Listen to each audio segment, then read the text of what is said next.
తెలియజేస్తున్నాను. హల్లెలూయా. మన ప్రభు రక్షకుడైన యేసుక్రీస్తు నామములో మీ అందరికీ మరొకసారి శుభములు తెలియజేస్తూ, దేవుడు గడిచిన కాలమంతా మనల్ని మన కుటుంబాల్ని కాపాడి భద్రపరిచి సజీవ లెక్కలో ఉంచి మరి ఆదివారం ఈ రీతిగా దేవుని మందిరంలో దేవుని ప్రజలతో కలిసి దేవుని పాదం దగ్గర గడపడానికి దేవుడు మనకు అనుగ్రహించిన ఈ గొప్ప శ్రేష్టమైన సమయాన్ని బట్టి అందరం ఒకసారి దేవునికి స్తోత్రాలు చెల్లిద్దామా. హల్లెలూయా.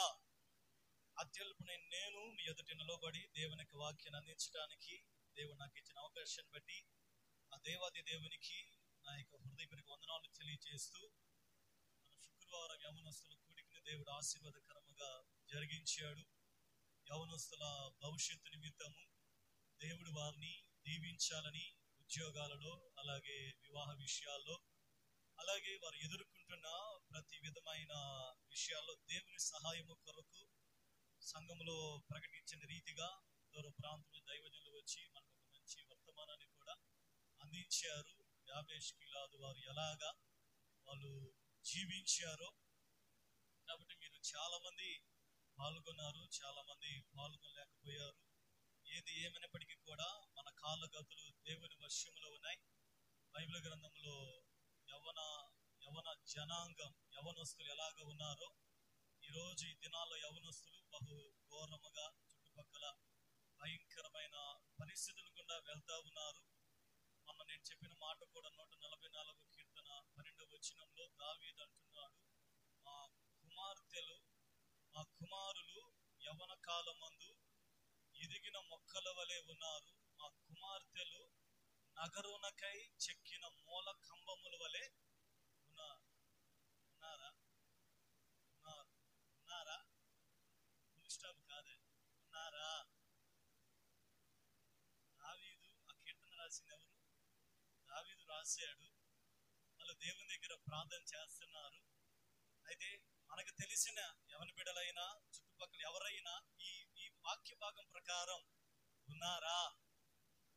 ఒక ప్రశ్న మనము వేసుకోవాలి. కుమారులు ఎలాగ ఉండాలి? ఎదిగిన మొక్కల వలె ఉండాలి. కుమార్తెలు ఎలాగ ఉండాలి? నగరునకై చెక్కిన మూల కంబం అక్కడ రాయబడింది, అంటే మూల స్తంభములాగా ఉండాలి. Praise the lord. కానీ వీటికి డిఫరెంట్ గా జరుగుతూ ఉంది. కాబట్టి దేవుని చేతులోనికి మనం వెళితే ఆయన మనల్ని ఎదిగిన మొక్కల వలె మూల స్తంభముల వలె దేవుడు మలచగలిగిన దేవుడు ఆయన. బైబిల్ గ్రంథంలో యవనస్తులందరూ కూడా దేవుని చేతిలోనికి వెళ్ళారు. షడ్రక్ మేషక్ అబేద్నెగోలు కానీ, యోసేపు కానీ, వీళ్ళందరూ కూడా యవనస్తుడు. యవన కాలంలో యెహోషువ యవనస్తుడు మోషే దగ్గర కనిపెట్టుకుని ఉన్నాడు. తర్వాత అభిషేకం ఎవరి మీదకి వచ్చి తెలుసా? యెహోషువ మీదకి వచ్చిందండి. Praise the lord. ఇప్పుడు దేవుడు ఎదురు చూస్తున్న మోషే తరం లాంటి వాళ్ళని కాదండి. ఇది ఏం తరమో తెలుసా? యెహోషువ తరం ఇది. కాబట్టి యెహోషువ లాంటి వాళ్ళు లేపబడాలని మనం ప్రార్థించాలి. హల్లెలూయా. గడిచిన దినములలో మనము యేసు ప్రభువారు అలాగే నికోదేము వాళ్ళిద్దరి మధ్యలో జరిగిన ఒక కన్వర్సేషన్, అనగా నికోదేము యోహాను సువార్త 3వ అధ్యాయంలో ఆ మూల వాక్యము మీద మనం వాక్యం వింటా ఉన్నాము. అర్ధరాత్రి వేళ నికోదేము యేసయ్య దగ్గరికి వచ్చి, యాక్చువల్గా నికోదేముకి ధర్మశాస్త్రం గురించి తెలుసు. అతడు పరిసయ్యుడు. పరిసయ్యులకి మనము బోధించవలసిన అవసరం లేదు అన్నట్లుగా వాళ్ళు ఫీల్ అవుతారనమాట. అతడు యేసయ్య దగ్గరికి అర్ధరాత్రి వేళ ఎందుకు వచ్చాడంటే మారు మనసు పొందడానికి కాదు. యేసయ్య దగ్గర ఇంకా కొత్త డాక్ట్రిన్స్ అంటారు కదా, డాక్ట్రిన్ అనే మాట తెలుగులో కొత్త విషయాలు, సిద్ధాంతం. డాక్ట్రిన్ అంటే కొత్త సిద్ధాంతాలు తెలుసు నికోదేముకి, పరిసయ్యులకి. కానీ మారు మనసు తెలియదు. అర్ధరాత్రి వేళ యేసయ్యని ఎందుకు దర్శించడానికి వచ్చాడంటే యేసయ్య మాటలు వినడానికి కాదే. ఎందుకో తెలుసా? ఇంకా క్రొత్త సిద్ధాంతం ఏదైనా యేసయ్య చెబుతాడేమోనని చెప్పి యేసయ్య దగ్గరికి వచ్చాడు. కానీ యేసయ్య పరిసయ్యునికి చెప్పవలసిన రీతిగా కాకుండా, ఆయన జ్ఞానవంతుడు కనుక ఆయన ఒకే ఒక్క మాటలో చెప్పిన విషయం ఏంటంటే, ఒకడు నీటి మూలముగాను ఆత్మ మూలముగాను జన్మించితేనే తప్ప పరలోక రాజ్యములో ప్రవేశించడు. అంటే నికోదేముకి అన్నీ తెలుసండి. నికోదేముకి బైబిల్ తెలుసు, డాక్ట్రిన్ బైబిల్లో ఉన్న సిద్ధాంతము తెలుసు, ఆచారము తెలుసు, పద్ధతులు తెలుసు, భక్తి తెలుసు, కానీ ఆత్మ సంబంధముగా జన్మించలేదు. యేసయ్య నికోదేముతో చెప్పిన ఒకే ఒక మాట ఏంటంటే, ఓ నికోదేం, నువ్వు ఎన్ని చేసినా, నువ్వు ఎంత దేవునికి ఎన్ని ఆచారాలు పాటించినా, నువ్వు ఆత్మ మూలముగా జన్మించితేనే తప్ప నువ్వు పరలోక రాజ్యానికి నువ్వు ప్రవేశించవు. కాబట్టి మన ఆచారాలను బట్టి మనం దేవుని రాజ్యానికి వెళ్ళమండి. మన యొక్క ఏమంటారంటే, మనం చేసే క్రియలను బట్టి కాదు మనం దేవుని రాజ్యానికి వెళ్ళేది. మనం చేసే ఆ నీతి కార్యాలను బట్టి కాదండి దేవుని రాజ్యంలో మనకు చోటు దొరికేది. మరి ఎలాగా? ఆత్మ మూలముగా జన్మించాలి. ఎందుకంటే శరీర మూలముగా జన్మించినది శరీరమును, ఆత్మ మూలముగా జన్మించినది ఆత్మనై ఉన్నది. మనకి ఎగ్జాంపుల్ తెలిసి, ఇద్దరు దేవుని మందిరానికి వెళ్ళారు, పరిసయ్యుడు శుంకరి. శుంకరి ఏమీ చేయలేకపోయాడు. కానీ పరిసయ్యుడు చేసి చెప్పాడండి, నేను అన్ని చేస్తున్నానయ్యా, నేను ఉపవాసం ఉంటున్నాను, నేను వారానికి 2 సార్లు ఉంటున్నాను, కానుకిస్తున్నాను, నేను పద్ధతులన్నీ పాటిస్తున్నాను అని చెప్పాడు. అతను చెప్పింది అబద్ధం చెప్పలేదండి. అతను ఏదైతే ఫాలో అవుతున్నాడో అదే యేసేదో చెప్పాడు. కానీ శుంకర్ అదేమీ చెప్పలేదండి. శుంకరి దూరమున నిలబడి కన్నులెత్తుడికైన ధైర్యము చాలక రొమ్ములు బాదుకొనుచు, పాపినైన నన్ను కరుణించయ్యా. అదే ఆత్మీయముగా జన్మించటం అంటే. అంటే మన క్రియలను బట్టి, మనం చేసే వాటిని బట్టి మనం ఆత్మీయులమని కాదు. కానీ శుంకర నీతిమంతుడిగా తీర్చబడి దేవుని మందిరాన్ని నుంచి ఇంటికి వెళ్ళే. కాబట్టి యేసయ్య ఇక్కడ నికోదేముకి చెప్పిన మాట ఏంటంటే, ఆత్మ మూలముగా ఈరోజు మనం జన్మించామా? శరీర మూలముగా జన్మించే మంచిదే, నీటి మూలముగా జన్మించే మంచిదే. మీరు రక్షణ పొందారు, బాప్తిసం తీసుకున్నారు, మారు మనసు పొందుకున్నారు, మంచిదే. అయితే ఆత్మ మూలముగా జన్మించారు. ఆత్మ మూలముగా జన్మించడం అంటే ఏమిటి? ఆత్మీయులుగా మార్చబడాలి. శరీర సంబంధాలుగా ఉంటే దేవుని యొక్క చిత్తం మన జీవితంలో జరగదండి. శరీర సంబంధాలుగా జీవిస్తే మన ద్వారా దేవునికి ఎటువంటి ప్రయోజనం అనేది కలగదు. శరీర మూలముగా నువ్వు జీవిస్తే, నువ్వు శరీరకముగా ఎంత భక్తి చేసినా అది నిష్ప్రయోజనమే. నువ్వు శరీరముగా వచ్చి నువ్వు ఈ దేవుని మందిరంలో అది ఏదైనా పాట పాడినా, ప్రార్థించినా, నువ్వు దేవుని కానుకిచ్చినా, నువ్వు శరీర మూలముగా ఉండి ఆత్మ మూలముగా లేకపోతే, నువ్వు ఉపవాసం ఉండి ప్రార్థన చేసినా అది నిష్ప్రయోజనమే. నువ్వు ఎప్పుడైతే ఆత్మ మూలముగా నువ్వు జన్మిస్తావో ప్రతిదీ కూడా ప్రయోజనకరముగా మార్చబడుతుంది. చప్పలు కొడుతూ దేవుని యొక్క నామాన్ని మహిమపరుద్దాం. హల్లెలూయా. నికోదేము మారాడంటారు. ఇంత చెప్పినా సీరియస్ గా నవ్వండి. దేవుని మందిరము నవ్వండి కాసేపు. హల్లెలూయా. నవ్వండి. పక్కన చూసి నవ్వండి. ఇంటి దగ్గర ఎలాగో ఏడుస్తా ఉంటుంది, ఇంటి దగ్గర ఎలాగో ఇక్కడికి వచ్చి అదే ముఖాలు పెడితే ఇక దేవుని మందిరానికి వచ్చే దేనికి? దేవుని మందిరంలో ఏమున్నాయి చెప్పండి? దుఃఖం ఉందా? విచారం ఉందా? దేవుని మందిరంలో కలతలు ఉన్నాయా? దేవుని మందిరంలోకి వచ్చి నవ్వటానికి కదా. నా సన్నిధానంలో సంపూర్ణమైన సంతోషం ఉంది. ఆయన పాదాల దగ్గర అందుకనే దావీదు ఎప్పుడు వెళ్తావా, ఎప్పుడు దేవుని మందిరానికి వేకువని లేచి దేవుని మందిరానికి నాకు ఆనందములు కలుగు చేయు, దేవుని దగ్గరికి వెళ్ళాలని ఆశపడుతున్నాడండి. ఇప్పుడు అడిగిన దేవా నాకు సంపూర్ణ సంతోషంతో నింపున ఆయన. అట్లాగే మూడిగా సీరియస్ గా హల్లెలూయా. ఎలా ఉండాలంట? దేవునికి మనం ఎలా కనపడాలి? మన ముఖాలు దేవునికి ఎలా కనపడాలి? సీరియస్ గా కాదండి, సంతోషముతో, ఆనంద సంతోషములు కలుగు చేయి దేవుని దగ్గరికి నేను వెళ్తానని దావీదు అంటున్నాడు. కాబట్టి ఈరోజు దేవుడు మనం కోరుకుంటుంది శరీరంతో చేసే భక్తి కాదు, కానీ ఆత్మీయముగా మనము జన్మించాలి. యోహాను సువార్త 7వ అధ్యాయంలో 50-52 అంటే నికోదేము మార్చబడలేదు. ఎంత యేసయ్య మోటివేట్ చేసినా అక్కడ చదివితే మనకు అర్థమైంది. నికోదేము మార్చబడి వారు, నీవును గలిలయ వాడవా, విచారించి చూడుము, గలిలయలో ఏ ప్రవక్త అయినను పుట్టడనిది, అంతటా ఎవరి ఇంటికి వారు వెళ్ళిరి. చదవండి. అది కాదు, పైనుంచి. అంతకు ముందు నికోదేము వారిలో ఒకడు. చాలు. యేసయ్య దగ్గరికి నికోదేము వచ్చింది 3వ అధ్యాయంలో. నికోదేముకి అసలు ఏం అర్థం కాలేదండి. యేసయ్య రాత్రంతా నికోదేముతో గడిపి, అయ్యా నువ్వు ఆత్మీయమైన వ్యక్తిగా నువ్వు జన్మించాలి, నువ్వు ఆత్మ సంబంధిగా మార్చబడాలంటే నికోదేములో మార్పు రాలా. మరలా యేసయ్య ఒక దగ్గరికి మినిస్ట్రీకి వెళ్తే 45వ వచనం నుంచి ఆ బంట్రౌతులు ప్రధాన యాజకుల యొద్దకును పరిసయ్యుల యొద్దకును వచ్చినప్పుడు వారు ఎందుకు మీరు ఆయనను తీసుకొని రాలేదని అడగగా మాట్లాడినట్టు ఎవడును ఎన్నడూ మాట్లాడలేదని అందుకు పరిసయ్యులు మీరు కూడా మోసపోతీరా, అధికారుల్లో గాని పరిసయ్యులలో గాని ఎవడైనను ఆయన యందు విశ్వాసం ఉంచేనా? యేసయ్యను పట్టుకొని రమ్మని పరిసయ్యులు కొంతమంది సైనికుల్ని బంట్రౌతుల్ని యేసయ్య దగ్గరికి పంపించారు. ఆ పంపబడిన వాళ్ళకి యేసయ్య మరలా బోధ చేసి ఆ బోధకు ఆశ్చర్యపడి యేసయ్యను పట్టుకోకుండా వాళ్ళు మెల్లగా వచ్చేసారండి. మౌనంగా వచ్చినప్పుడు పరిసయ్యులు అడుగుతున్నారు, ఎందుకు మీరు పట్టుకొని రాలేదు యేసయ్యని? అయ్యా ఆయన బోధ చాలా విచిత్రముగా ఉంది, ఆయన బోధించినట్టు ఎవరు బోధించలేదు. ఇప్పుడు పరిసయ్యులు మళ్ళా తిరిగి వాళ్ళకి చెబుతున్న జవాబు, అయ్యా మీరు కూడా మోసపోయారా? ఈ మాట అన్నది ఎవరో తెలుసా? ఆ మాట అన్న వ్యక్తులు ఎవరున్నారు? నికోదేము ఉన్నాడండి. అంటే నికోదేము ఏమనుకున్నాడు? ఆ రాత్రి వెళ్ళి నేను మోసపోయాను అనుకున్నాడు. యేసయ్య అంత కన్వే చేసి అంత చెప్పినా కూడా ఆ మాట చెప్పిన పరిసయ్యులు నికోదేము ఒక వ్యక్తి ఉన్నాడండి, మార్పు రాలా.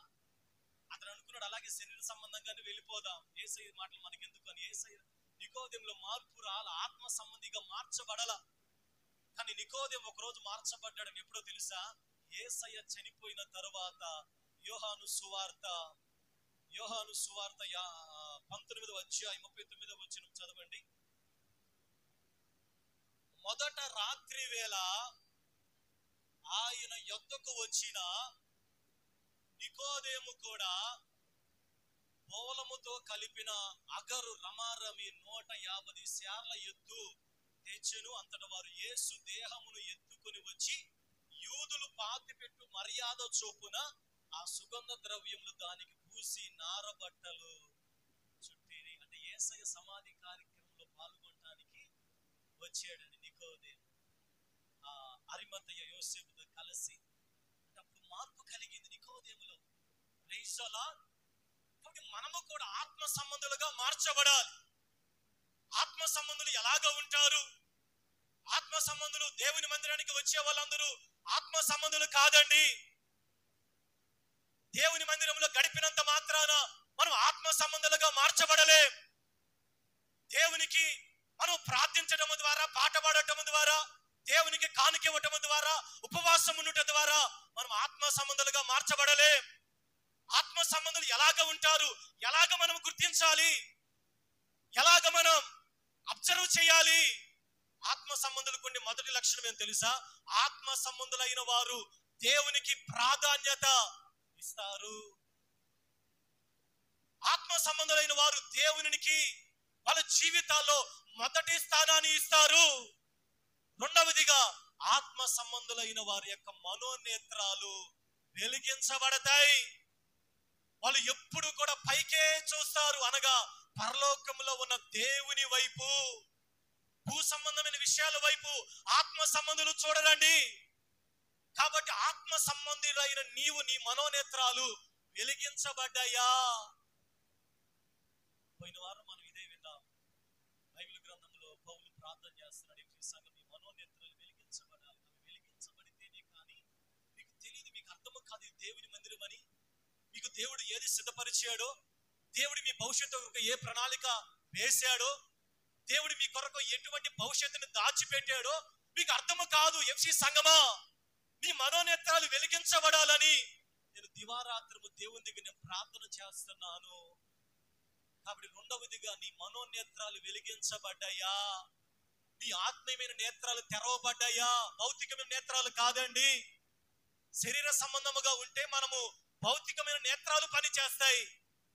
దేవుని సంబంధమైన విషయాలు నీకు తెలియాలి, దేవుని చూడాలి, దేవుని దర్శనాన్ని చూడాలి, దేవుని సన్నిధానాన్ని అనుభవించాలి అంటే ఖచ్చితంగా 100% నీ మనోనేత్రాలు వెలిగించబడవలసిందే తప్ప మనోనేత్రాలు వెలిగించబడకపోతే మనం ఆత్మ సంబంధులుగా గ్రుడ్డివారమే.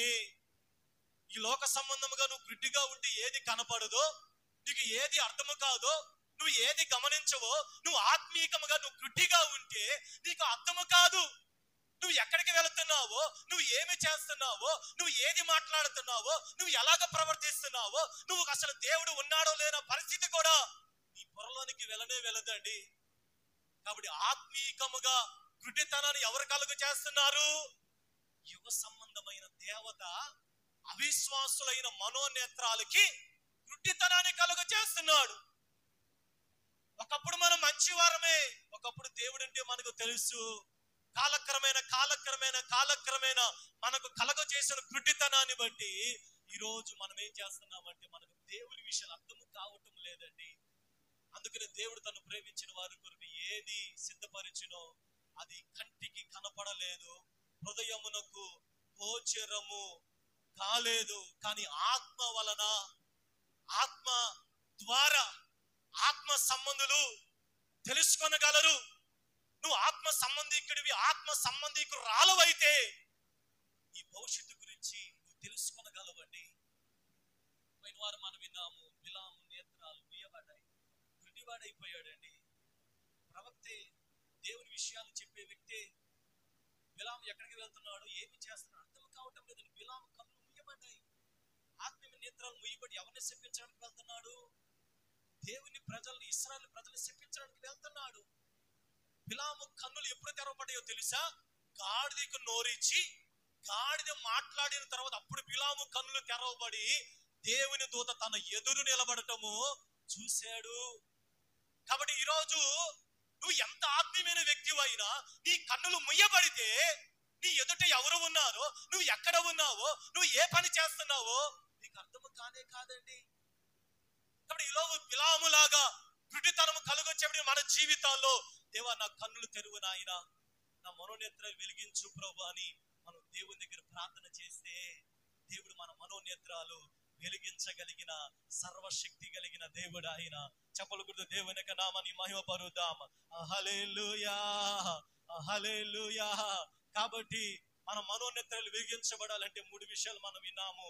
మన ప్రార్థన ద్వారా, ఎఫెసీ సంఘానికి పౌలు చేస్తున్న ప్రార్థన ద్వారా, అలాగే కీర్తనకారుడు దేవుని దగ్గర అడుగుతున్నారు 119:18, అయ్యా నీ ధర్మశాస్త్రమందు ఆశ్చర్యకరమైన సంగతులు నేను చూచున్నట్లుగా నా కన్నులు తెరువు నాయనా.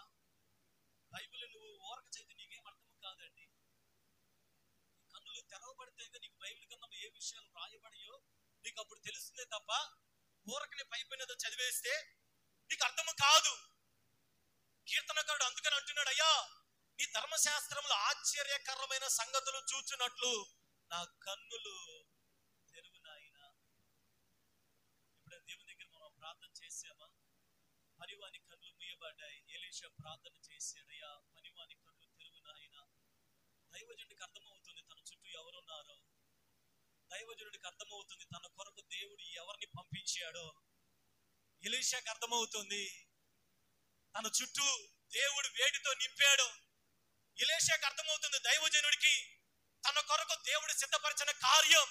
కానీ పనివానికి అర్థము కాలేదు. పనివాని కళ్ళు ముయ్యబడ్డాయి. ఈ పనివాడి కళ్ళు తెరవాలని ఎలీషా దేవుని దగ్గర ప్రార్థన చేసినప్పుడు పనివాని కళ్ళు తెరవబడి అప్పుడు చూస్తున్నాడు. ఏదో తెలుసా? ఎలీషా చుట్టూను పర్వతము చుట్టూ అగ్ని రథముల చేత నిండి అప్పుడు చూశాడండి. రెండవదిగా ఎమ్మాయి గ్రామస్తులు వాళ్ళు యేసయ్య గురించి మాట్లాడుకుంటున్నా యేసయ్యని వాళ్ళు గుర్తించలేని స్థితిలో ఉన్నారండి. మనము కూడా యేసయ్య దగ్గరికి వస్తాం, యేసయ్య మందిరానికి వస్తాం, యేసయ్య గురించి చెప్పుకుంటా ఉంటాం, యేసయ్య పాటలే పాడతాం, యేసయ్య గురించి అన్ని చేస్తాం. కానీ మన దగ్గర యేసయ్య ఉన్నాడనే సంగతి మనకి అర్థము కాదండి. వాళ్ళ ఇంటికి వెళ్ళి యేసయ్య వాళ్ళు కూర్చోబెట్టి ప్రార్థన చేసి ఒక రొట్టెని విరిచి వాళ్ళకి ఇవ్వంగానే వాళ్ళ కన్నులు తెరవబడ్డాయండి. అప్పుడు అనుకున్నారంట, ఒరే త్రోవలో మనతో పాటు నడిచి మనకి లేఖనాలను బోధించినప్పుడు మన హృదయం మండలేదా? ఆయన మనం ఎందుకప్పుడు గుర్తుపట్టలేకపోయాం? యేసయ్య వాళ్ళతో వచ్చి నడిచిన వాళ్ళు గుర్తించలేని స్థితిలో ఉన్నారు. కొన్నిసార్లు మనము కూడా అంతేనండి. దేవుడు మనతో ఎంత మాట్లాడినా అసలు మనం గుర్తించే స్థితిలో మనం ఉండమండి. మూడవదిగా నెబుకద్నెజరు తన జీవితంలో కళ్ళు నెత్తికి వచ్చిన వారు తరమని మనం విన్నాము కదా. నెబుకద్నెజరు తన వైపు చూచుకున్నాడని, తన బలం వైపు, తన బలగం వైపు చూచుకున్నంత కాలం దేవుడు కనపడలేదు. దేవుని తక్కువ చేశాడు. ఎప్పుడైతే కళ్ళు ఎత్తి దేవుని చూడగలిగాడో అప్పుడు దేవుని స్తుతించగలుగుతున్నాడండి. కాబట్టి మన జీవితాల్లో ఉన్న ప్రతి గర్వమైన, దేవునికి విరోధమైన, ఒకవేళ మన జీవితంలో అహమైన, అది ఏదైనా ఉన్నంత కాలము దేవుడు మనకి కనపడాడండి. నెబుకద్నెజరు ఎప్పుడైతే తన గర్వాన్ని విడిచిపెట్టాడో దేవుడు కనపడుతున్నాడు. అప్పుడు కళ్ళు ఎత్తి దేవుని స్తుతిస్తున్నాడు, దేవునికి నామాన్ని మహిమపరుస్తున్నాడు. సర్వోన్నతులకు దేవుడు స్తుతించబడును గాక. హల్లెలూయా, హల్లెలూయా. కాబట్టి ఈరోజు దేవుని మందిరానికి వచ్చిన మనం ఒక ప్రశ్న వేసుకోవాలి. నా కళ్ళు తెరవబడ్డాయా? నా కళ్ళు ముయ్యబడి ఉన్నాయా? నా ఆత్మీయ నేత్రాలు ముయ్యబడి ఉంటే ఇంకా మనం గుడ్డితనముగానే మనం ఉన్నామండి. గుడ్డితనముగా ఉంటే మనకేది అర్థము కాదు. కాబట్టి సంఖ్యాకాండములో కూడా 14వ అధ్యాయము 13వ అధ్యాయము, సంఖ్యాకాండము 13వ అధ్యాయం మనకు తెలుసు కదా. ఇక్కడ మోషే 12 గోత్రముల నుంచి, అనగా దేవుడు ఇశ్రాయేలు ప్రజల కొరకు ఏదైతే వాగ్దానం చేశాడో దాన్ని ఇవ్వటానికి ముందుగా 12 గోత్రాలు ఉన్నాయి కదా, వాళ్ళ 12 మందిని ఏర్పరిచి మీరు ఒకసారి వెళ్ళి ఆ యెరూషలేము ఇశ్రాయేల్ దేశం ఎలాగుందో చూసి రండి, చూసి వచ్చి మాకు రిపోర్ట్ చెప్పమని చెప్పినప్పుడు 12 మంది వెళ్ళారండి. 12 మంది అక్కడికి వెళ్ళి అన్ని ప్రదేశాలు సందర్శించారు. 40 రోజులు అన్ని కూడా వాళ్ళు గమనించి, వాళ్ళన్ని అబ్జర్వ్ చేసి, వాళ్ళు అక్కడ ఉన్న మనుషులు కానీ, అక్కడ ఉన్న పంటలు కానీ, అక్కడ ఉన్న పశువులన్నింటినీ గమనించి, ఇప్పుడు 40 రోజుల తర్వాత తిరిగి వచ్చి ఇశ్రాయేలు ప్రజలందరూ కూడా ఎంతో ఆతృతగా ఎదురు చూస్తా ఉన్నారు. దైవజనుడు మోషే కూడా వాళ్ళు ఏ రిపోర్ట్ చెబుతారు, వాళ్ళు ఏ వార్త చెబుతారు అని ఎదురు చూస్తా ఉన్నప్పుడు అందరూ కూడా ఒక చోట గ్యాదర్ అయ్యారు. 12 మంది తిరిగి వచ్చారు. ఆ 12 మంది తిరిగి వచ్చిన ఆ 12 మందిలో యెహోషువ, కాలేబులు ఉన్నారండి. వాళ్ళిద్దరిని పక్కన పెడితే ఈ 10 మంది కూడా వచ్చిన చెప్పిన మాట ఏంటండి? ఇప్పుడు చదవండి, 33వ వచనం చదవండి. సంఖ్యాకాండం 10:33. అక్కడ నెఫీలీయుల సంబంధులైన అనాకు వంశస్థులైన నెఫీలీయులమును చూచితిమి, వారి దృష్టికి మేము మిడతల వలె ఉంటిమి, అట్లనే ఉంటిమి అని. ఇక్కడ 12 మందిలో 10 మంది వచ్చి చెప్పిన విషయం ఏంటంటే, అయ్యా మేము వెళ్ళాం, మోషే దైవజనుడా మీరు చెప్పినట్టు మేము అక్కడ సందర్శించాం, అక్కడ నడిచామయ్యా, కానీ అక్కడ మాకు దేవుడు మనల్ని ఆ ప్రదేశానికి నడిపిస్తాడని మాకు అసలు మాకు అర్థము కాలే, మాకు కనపడలేదు. అసలు ఖచ్చితంగా మనం అక్కడికి వెళ్ళలేమయ్యా, దేవుడు నీతో అబద్ధం చెప్పాడు, దేవుడు మనల్ని మోసం చేశాడు, అసలు ఆ ప్రాంతానికి మనం రీచ్ అవ్వాలంటే చాలా కష్టం. అక్కడ అనాలేకీయులు ఉన్నారు, అక్కడ నెఫీలీయులు ఉన్నారు. నెఫీలీయులు అనగా వీళ్ళు బలవంతులు అనమాట, లేదా ఇంగ్లీష్ లో జైంట్స్ అంటారు, బలాత్కారులు. ఆదికాండం 6వ అధ్యాయంలో కూడా మనకి వీళ్ళు కనపడతారు. ఆ రోజుల్లో దేవుడు నోవహు కాలంలో ఆ జలప్రలయం రప్పించిన ముఖ్యమైన కారణం ఈ నెఫీలీయులే. ఈ నెఫీలీయుల సంతతిని బట్టి బలాత్కారులు అనే మాట ఉందన్నమాట. ఇంగ్లీష్ లో రాక్షసులు అనే మాట. వీళ్ళను బట్టి దేవుడు భూమి మీదకి జలప్రలయం రప్పించాడు. ఇదే నెఫీలీయులు సంఖ్యాకాండంలో యెరూషలేములో కూడా ఉన్నారు. దేవుడు వాగ్దానం చేసిన ప్రాంతానికి తన ప్రజలు వెళ్ళక ముందు ఇప్పుడు దేవుడు పంపించిన ఈ 12 మందిలో 10 మంది ఎవరు చూస్తున్నారంటే ఆ శత్రువుల్ని, జరుగుతున్న పరిస్థితుల్ని, వాళ్ళు ఎంత బలవంతులు వారినే చూడగలుగుతున్నారు. కానీ దేవుడు వాగ్దానము చేశాడు, దేవుడు శక్తివంతుడనే మాట ఈ 10 మందిలో ఎవరూ చూడలేదండి. వచ్చిన దగ్గర చెప్పిన మాట ఇదే, మేము అనాకీలు చూసాం, మేము నెఫీలీలు చూసాం, మేము ఫలానా వాళ్ళను చూసాం. కానీ ఇద్దరు వ్యక్తులు ఏం చెప్పారు తెలుసా? యెహోషువ, కాలేబులు దేవుడు మన యందు ఆనందించిన ఎడల ఆ దేశములోకి మనలను చేర్చి, 7వ వచనం, ఇశ్రాయేలీయుల సర్వ సమాజముతో మేము సంచరించి చూచిన దేశము మంచి దేశము. చెప్పలు కొడుతూ దేవుని యొక్క నామాన్ని మహిమపరుద్దాం. 10 మంది ఏమి చూడగలిగారు? భౌతికమైన పరిస్థితులు చూడగలిగారండి. నిజమే, అక్కడ అనాలేకులు ఉన్నది నిజమే, అక్కడ నెఫీలీలు ఉన్నది నిజమే, అక్కడ పరిస్థితులు విరోధంగా ఉన్నాయి నిజమే, అక్కడ తలకిందులుగా ఉన్నాయి నిజమే, అక్కడ శత్రువు ఉన్నారు నిజమే, అక్కడ వ్యాధి ఉంది, బాధ ఉంది, కరువు ఉంది, ఖడ్గం ఉంది, అవన్నీ నిజమే. కానీ వాళ్ళు భౌతికముగా కనపడే పరిస్థితులను చూడగలిగారు. కానీ యెహోషువ, కాలేబులు దేవుడు ఏమి చేయగలడో దానినే చూడగలిగారండి. ఇప్పుడు ఈ 10 మందిలో, ఈ 12 మందిలో ఎవరు ఆత్మీయులో, ఎవరు శరీర సంబంధులో మీకు అర్థమవుతుందా? ఎవరు శరీర సంబంధులుగా ఉన్నారు? 10 మంది. ఇద్దరు ఎలాగ ఉన్నారు? ఆత్మ సంబంధులుగా ఉన్నారు. ఇప్పుడు ఆత్మ సంబంధులైన వారు ఏమి చేస్తారో తెలుసా? జరిగే వాటిని చూడరండి, జరిగే పరిస్థితుల వైపు చూడరు. దేవుడు ఏమి చేయగలడో, దేవుడు ఎంత శక్తిమంతుడో, దేవుడు ఎలాంటి కార్యాలు చేయగలడో, దేవుడు ఏమి వాగ్దానం చేశాడో అదే దేవునితో చెప్పారండి. యెహోవా మన యందు ఆనందించిన ఎడల ఆ దేశము మంచి దేశము. యెహోవా మన యందు ఆనందించిన ఎడల ఆ దేశములో మనలను చేర్చి దాన్ని మనకి ఇచ్చును, అది పాలు తేనెలు ప్రవహించు.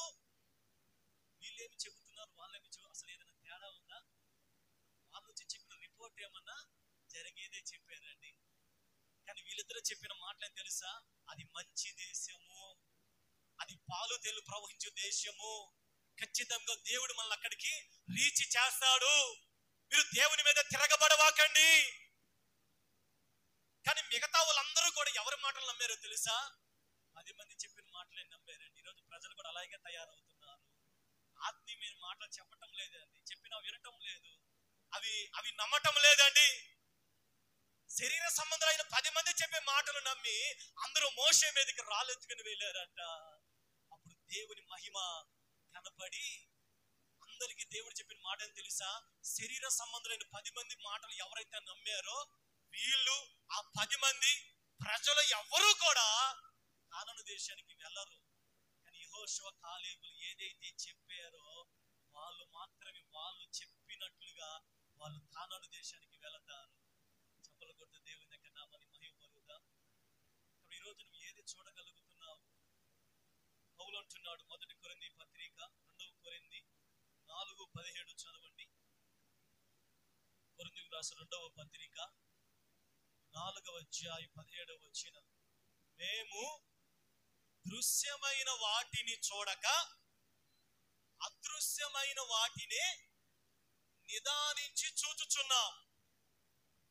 తర్వాత క్షణమాత్రముండు మా చులకని శ్రమ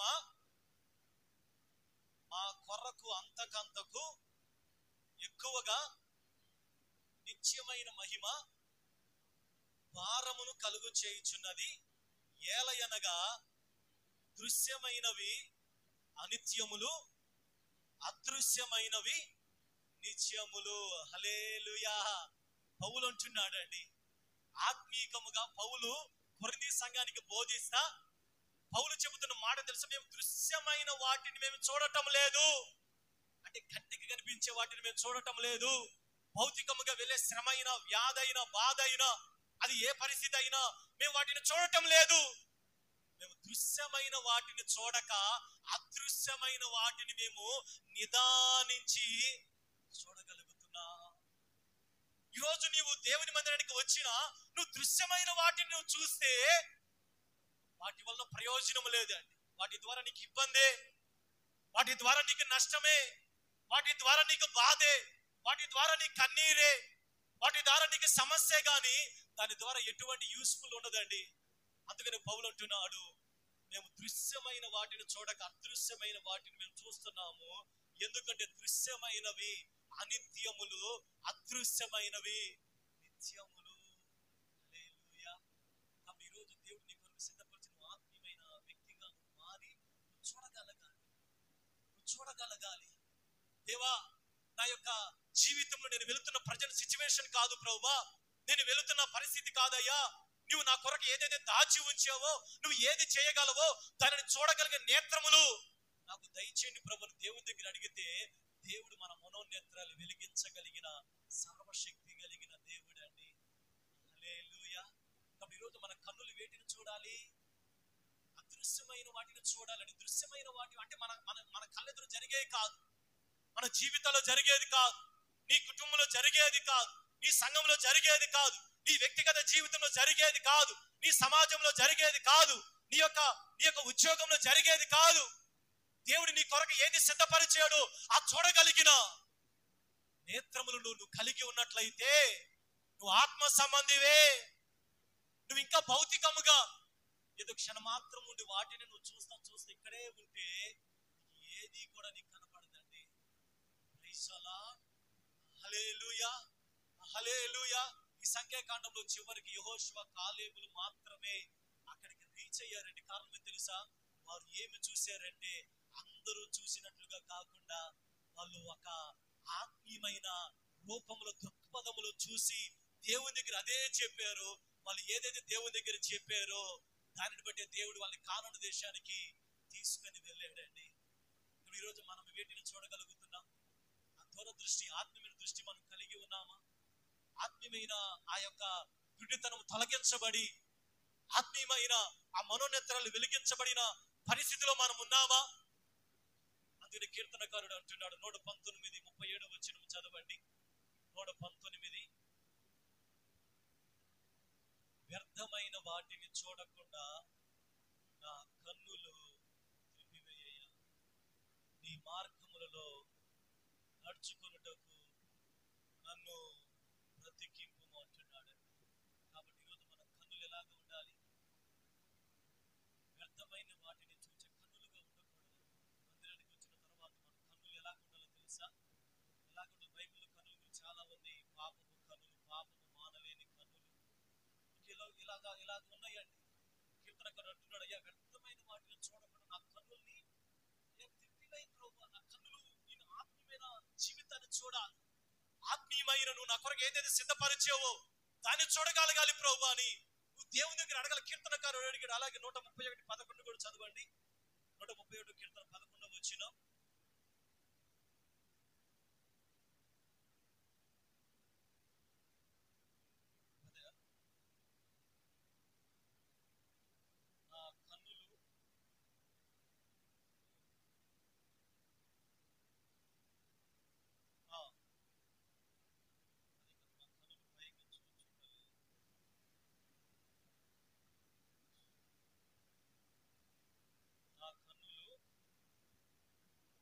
చూచినవి కాదు.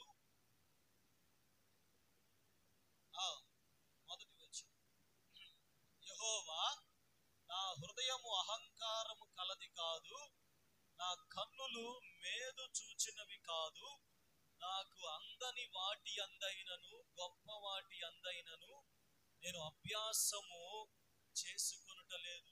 దావీదు అంటున్నాడు, అయ్యా నా కన్నులు పైకి చూడటం లేదయ్యా, నా కన్నులు పైకి చూచే కన్నులు కాదు ప్రభువా, నాకు అందని వాటి అందైనను గొప్ప వాటి అందైన నేను అభ్యాసము చేసుకొనటం లేదు. కాబట్టి కీర్తనకారుడు అంటే, అయ్యా నా కన్నులు పైకి చూడటం లేదయ్యా. పైకంటే పరలోకంలో కాదండి, మేదికి అనగా పోయిన వారం మనం విన్నాము కదా, కళ్ళు నెత్తికి వచ్చిన వారు తరము కలదని. అలాగ చూడటం లేదయ్యా అని దావీదు దేవునితో అంటున్నాడు. ఈరోజు నువ్వు నిజంగా ఆత్మీయమైన వ్యక్తివైతే నువ్వు దేవుని వైపు చూడాలి, దేవుని మార్గంలో నువ్వు చూడాలి. దేవునికి ఇచ్చే అది ఎటువంటిదైనా నువ్వు గ్రహించాలి. నీ కన్నులు దేవుని యొక్క సన్నిధానంలో నువ్వు దేవుని ఎప్పుడైతే చూడగలవో అప్పుడు మాత్రమే నువ్వు దేవుని దగ్గర నుంచి సహాయము నువ్వు పొందగలవు. గాని మనం ఈ లోక సంబంధంగా ఎక్కడక్కడ మనం కన్నులు చూస్తే మనకు ఎటువంటి సహాయము దొరకదండి. అందుకే కీర్తన ఈ పాట పాడుతున్నాడు, కలవరపడినే కొండల వైపు నా కన్నులెత్తుదునా, కొండల వైపు నా కన్నులెత్తుదునా,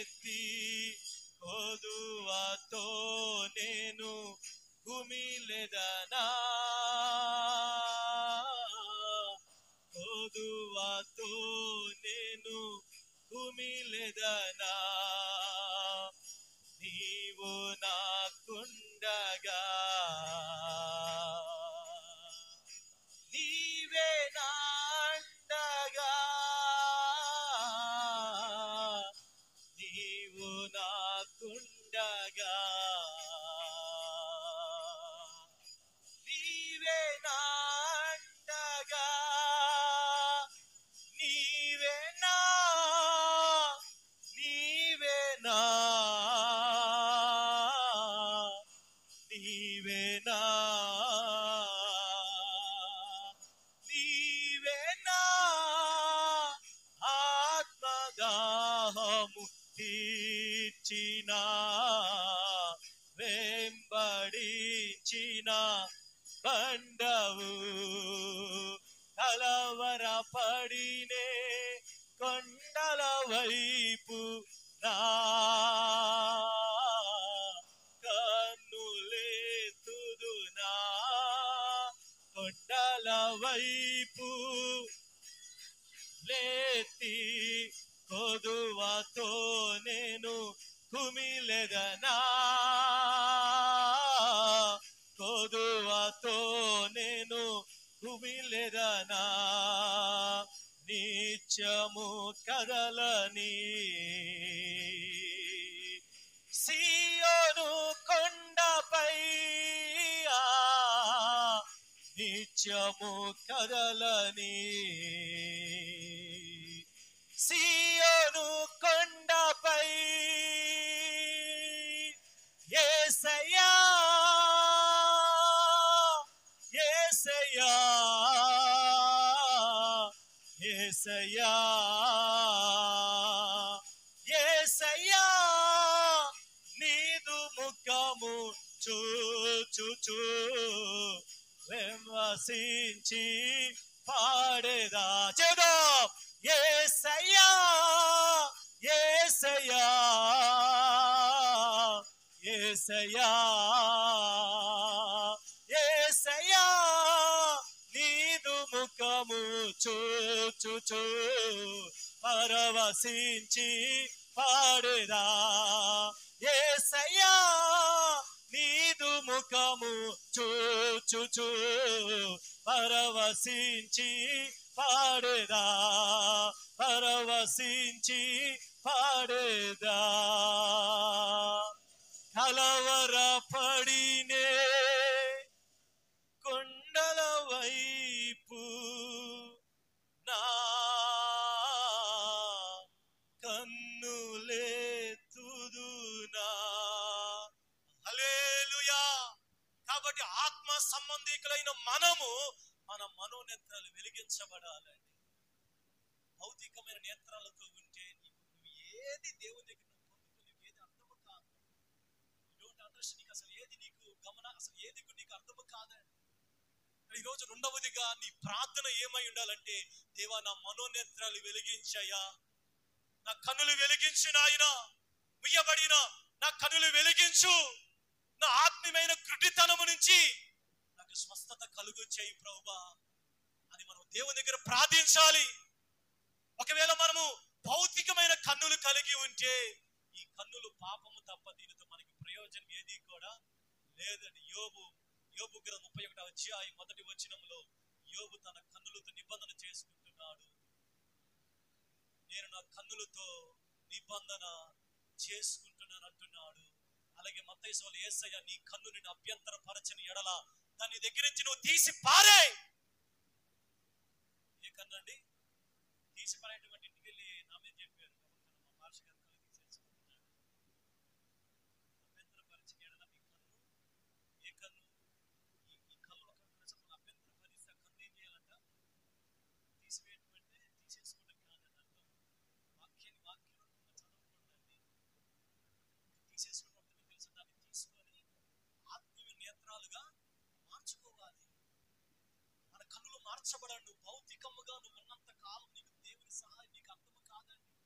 హాగరు అరణ్యంలో వెళ్తా ఉంది, ఆమె సహాయం పక్కనే ఉందండి. దేవుడు అప్పటికప్పుడు నీటి కూడా పుట్టించలేదండి. ఎడారిలో వెళ్తా ఉంది, తన బాధ ఏడుస్తా ఉంది. దేవుడు ప్రత్యక్షమయ్యాడు. హాగరు నీకేమి వచ్చింది? ఎక్కడికి వెళ్తున్నావమ్మా? ఏది నీ పరిస్థితి? అయ్యా ఇదిగో అరణ్యంలో నా కొడుకు వీళ్ళకి ఇబ్బంది పడుతున్నాడయ్యా.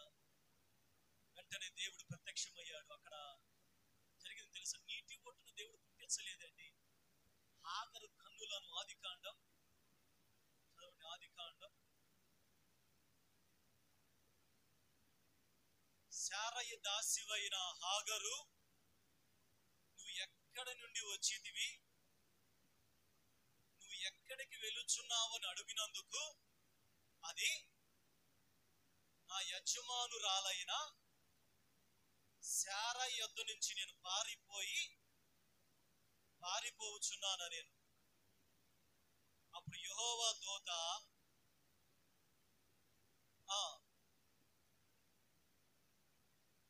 కింద అది 13 వచనం, అది చూచుచున్న దేవుడవు తనతో మాటలాడిన యెహోవాకు పెట్టిన ఏలనగా నన్ను చూచిన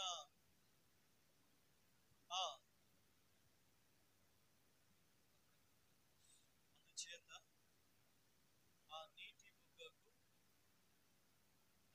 21వ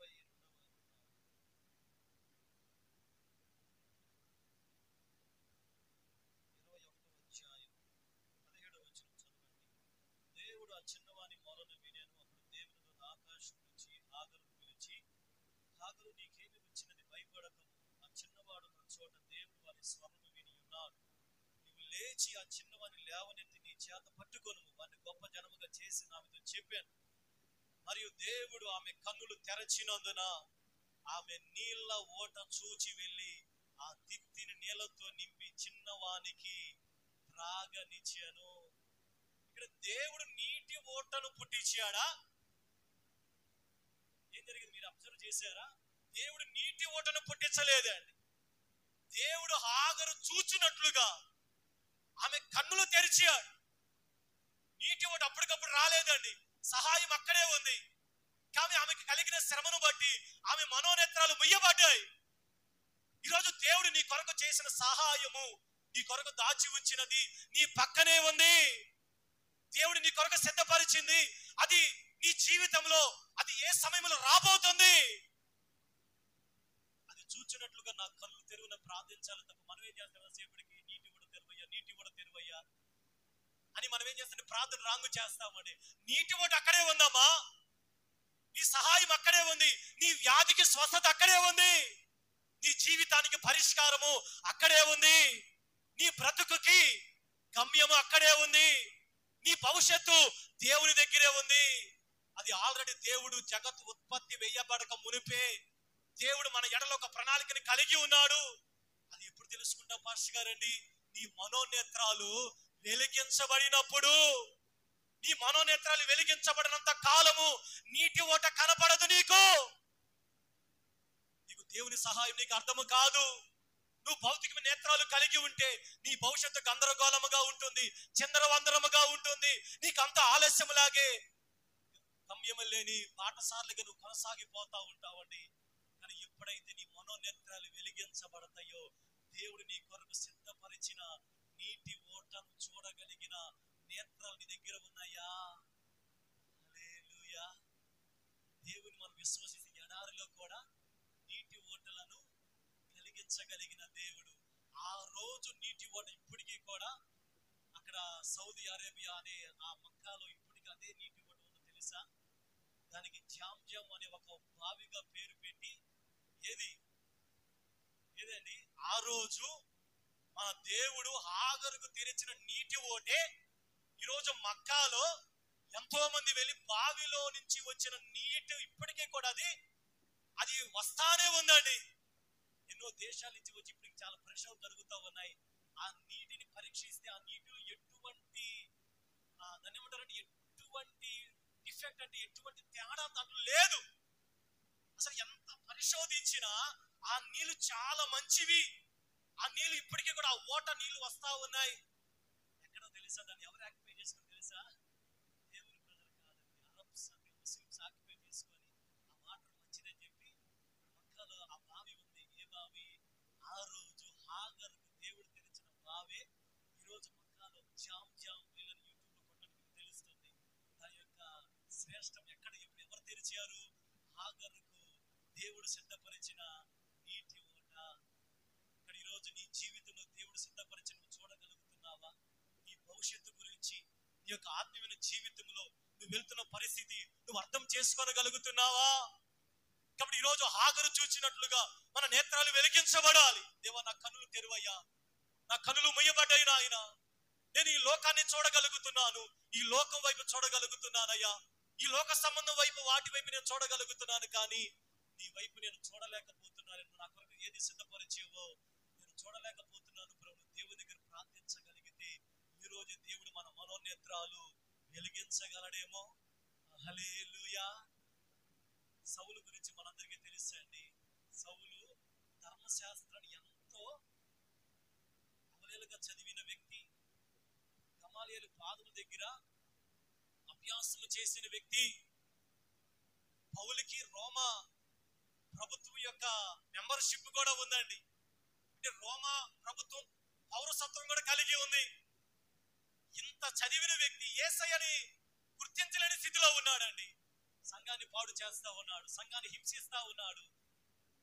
కానీ యేసయ్య గురించి తెలియదు. యేసయ్య గురించి తెలియకుండానే ధర్మశాస్త్రము తెలుసు, దేవుని యొక్క వాక్యము తెలుసు. కానీ ఒకరోజు దమస్కు మార్గంలో దేవుడు సౌలుని దర్శించాడండి. దర్శించినప్పుడు జరిగింది తెలుసు సౌలు జీవితంలో. అపోస్తల కార్యం 9వ అధ్యాయము 18వ వచనం చదవండి. అది మొదటి 8వ వచనం చదవండి. సౌలు నేల మీద నుంచి లేచి కన్నులు తెరచినను అతడు ఏది చూడలేకపోయాడు. మొట్టమొదటిగా సౌలు జరిగిన పరివర్తన ఏదో తెలుసా? దేవుడు సౌలుని దర్శించినప్పుడు అతని కళ్ళు ముయ్యబడ్డాయి. అతనికి ఏది చూడలేకపోతున్నాడు అండి. కారణం ఏదో తెలుసా? సౌలు ఎవరిని హింసిస్తున్నాడో, ఎవరి జోలికి వెళ్తున్నాడో, ఎవరికి విరోధంగా ఉన్నాడో సౌలు కన్నులు ముయ్యబడ్డాయి. సౌలులో ఈ ఆత్మీయమైన లేకపోతే ధర్మశాస్త్ర సంబంధమైన గర్వం ఉందండి. ఆ కళ్ళు ముయ్యబడి స్టెఫన్ని చంపించడానికి కూడా అనుమతి ఇచ్చింది ఎవరో తెలుసా? సౌలేనండి. ఇంతగా హింసించిన సౌలు కళ్ళు తెరవాలని దేవుడు కంటి మీద కొట్టాడండి. కళ్ళు ముయ్యబడ్డాయి. కళ్ళు మళ్ళా తెరవబడాలా, తెరవబడకూడదా? ముయ్యబడిన కళ్ళు ఇప్పుడు ఆత్మీయ నేత్రాలుగా తెరవబడ్డానికి దేవుడు దైవజనుడైన అననీయ దగ్గరికి పంపించాడండి. కింద 18వ వచనంలో అననీయాతో దేవుడు మాట్లాడాడయ్యా, సౌలు నేను దమస్కు మార్గంలో దర్శించాను, ఇదిగో అతని కళ్ళు ముయ్యబడ్డాయి, నువ్వు ప్రార్థన చేయి. అననీయ ప్రార్థన చేశాడు. జరిగిన కార్యం తెలుసా?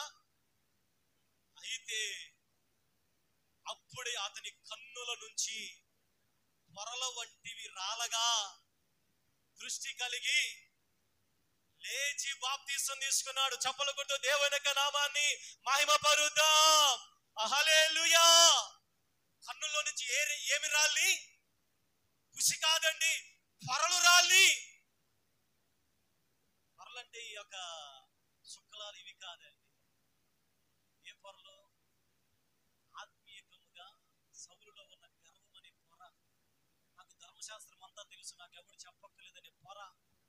సౌలుకి ఎన్నో పొరలు ఉన్నాయి. అవన్నీ కూడా దైవజనుడు ప్రార్థన చేసినప్పుడు ఎక్కడి నుంచి రాలి అంట? హృదయంలో నుంచి కాదండి, కంటిలో ఉన్న పొరలన్నీ కూడా రాలిపోయినాయి. ఎప్పుడైతే ఆ పొరలు రాలిపోయినాయో ఎవరు చెప్పకుండానే వెళ్ళి బాప్తీసం తీసుకున్నాడండి. చెప్పలు కొట్టు దేవుని యొక్క నామాన్ని మహిమపరుద్దాం. నీ ఆత్మీయ జీవితంలో నీ కంటిలో నువ్వు పొరలు ఉంటే ఏమి ప్రయోజనం లేదండి. ఈరోజు మన పొరలు ఏం చేయబడాలి? అవి రాలిపోవాలి. ప్రార్థనలో, ఆరాధనలో దేవుని యొక్క శక్తిని మనం తక్కువ అంచనా వేయకుండా నన్ను దర్శించు ప్రభు అంటే మన ఆత్మీయ జీవితంలో ఉన్న పొరలు కూడా దేవుడు రాల్చగలిగిన దేవుడండి. ఎందుకు దేవుడు ఆత్మీయమైన పొరలు సౌలు చేతుల నుంచి రాల్చాడో తెలుసా? ఎందుకు సౌలు జీవితంలో ఆత్మీయ పొరలు, కన్నుల నుండి పొరలు రాలిపోయినాయి? ఎంతో మంది అదే పరిస్థితిలో ఉన్నారండి. యూదులు ఈ రోజు కూడా యేసయ్య తెలుసు కానీ యేసయ్య రక్షకుడని గుర్తించని స్థితిలో ఉన్నారు. అపోస్తల కార్యములు 26:18 చదవండి. అపోస్తల కార్యములు 26వ అధ్యాయం 18వ వచనం. నన్ను చూచి ఉన్న సంగతిని గూర్చియు నేను పరిచారకుని గాను సాక్షినిగాను నియమించుటకై కనబడి ఉన్నాను. నీవు లేచి నీ పాదములు మోపి నిలువుము. నేను ఈ ప్రజల వలనను అన్యజనుల వలన హాని కలగకుండా నేను కాపాడేదను. వారి చీకటిలో నుంచి వెలుగులోనికి, సాతాను అధికారం నుండి దేవుని వైపునకు తిరిగి నా యందలి విశ్వాసము చేత పాప క్షమాపణను పరిశుద్ధపరచబడిన వారిలో స్వాస్యమును పొందునట్లు. ఈ మాట అండి, వారి కన్నులు తెరచుటకై నేను నిన్ను వారి యొద్దకు పంపెదనని చెప్పాను. చప్పట్లు కొడుతూ దేవుని యొక్క నామాన్ని మహిమపరుద్దాం. దేవుడు పౌలు యొక్క కన్నులు ఎందుకు తెరిచాడో తెలుసా? ఎంతో మంది గుడ్డివారు యూదులలో ఉన్నారు, ఎంతో మంది కన్నులు ముయ్యబడిన ప్రజలు ఉన్నారు. ఇప్పుడు దేవుడు సౌలుతో చెబుతున్నాడు, సౌలా నువ్వు వెళ్ళయ్యా, ఎంతో మంది కళ్ళు నువ్వు తెరవాలి. ఇప్పుడు వారి కళ్ళు నువ్వు తెరవాలి అంటే ముందుగా నీ కంటిలో ఉన్న పొరలన్నీ కూడా రాల్చబడాలి. దేవుడు అందుకనే సౌలులో ఉన్న పొరలు రాల్చి పౌలుగా మార్చి ఇప్పుడు అనేక మంది గుడ్డివారిగా ఉన్నవారి యొక్క కళ్ళు తెరవడానికి దేవుడు అధికారాన్ని సౌలుకి ఇచ్చాడండి, పౌలుకి ఇచ్చాడండి. తర్వాత ఎంతో మంది విడుదల పొంది గొప్ప పరిచర్య పౌలు చేశాడు తెలుసా? హతసాక్షిగా మార్చబడ్డాడండి. ఇప్పుడు అదే సౌలు గుడ్డివాడిగా ఉంటే ఎవరి కన్నులైనా తెరవగలిగేవాడా? సేమ్ అదేనండి మన జీవితంలో కూడా. గుడ్డిగా ఉంటే యేసయ్య కూడా ఉపమానం చెప్పాడు. ఒక గుడ్డివాడు ఇంకొక గుడ్డివాడికి ఎలా త్రావ చూపిస్తాడు? నువ్వు గుడ్డి వ్యక్తిగా ఆత్మీయముగా గుడ్డితనముగా ఉంటే నువ్వు దేవుని ఎలాగ చూపించగలవు? నువ్వు యేసయ్యని ఎలా కనపరచగలవు? నువ్వు గుడ్డిగానే ఆత్మీయముగా గుడ్డితనముగా ఉంటే నీ జీవితం ఇతరులకు ఎలాగ నువ్వు ప్రభావితం చేయగలవు? నీ మాట, నీ ప్రవర్తన, నీ పద్ధతి, నీ అలవాట్లు నీవే ఆత్మీయ గుడ్డితనములో ఉంటే మన బట్టి ఎవరైనా దేవుని చూడగలరా? మన కళ్ళే ముయ్యబడిన పరిస్థితిలో ఉంటే మనం ఇతరులకి యేసయ్యను చూపించగలమా? కాబట్టి మొదటిగా మన కంటిలో ఉన్న పొరలు రాల్చబడి మనం ఆత్మీయముగా మన మనోనేత్రాలు వెలిగించుకునే సమయం అండి. హల్లెలూయా. నీ ఆత్మీయ నేత్రాలు వెలిగించుకొనుకొని ఎన్ని సంవత్సరాల మందిరానికి వచ్చినా విలాములాగే మన జీవితం ఉండిపోతుందండి. ఈరోజు దేవుని దగ్గర మనం మోకరించి ప్రార్థన చేసుకుందాం. కొద్దిమంది దేవుడు దీవించినట్లుగా, దేవా నా మనోనేత్రాలు వెలిగించాయా, ఏ పొరలు అడ్డుపడుతున్నాయో దేవుని చూడకుండా ఏ పొరలు నా జీవితంలో నాయన కనపడుతూ ఉన్నాయో, మా జీవితంలో మా మనోనేత్రాలు వెలిగించండి నాయన.